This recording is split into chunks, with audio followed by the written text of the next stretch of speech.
Буквально на днях мы вообще всей практически республикой узнали вот последние новости о назначении вашем в Минпросвещение Российской У нас Федерации. была возможность после перейти на госслужбу, после встречи с нашим президентом Владимиром Владимировичем Путиным. И он сказал то, что все 83 участника должны не вернуться обратно в окопы, а назначиться на должность в государственную службу.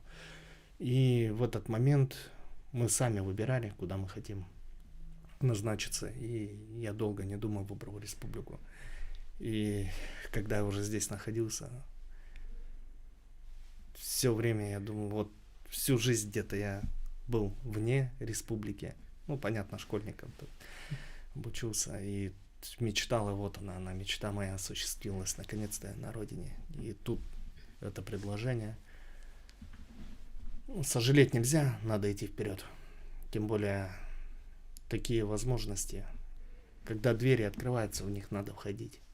И тем самым я же тоже буду уходить не один.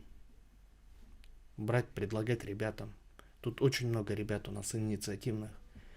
Очень активные ребята, которые могут развить нашу страну в целом. И таких ребят я обязательно буду за собой подтягивать.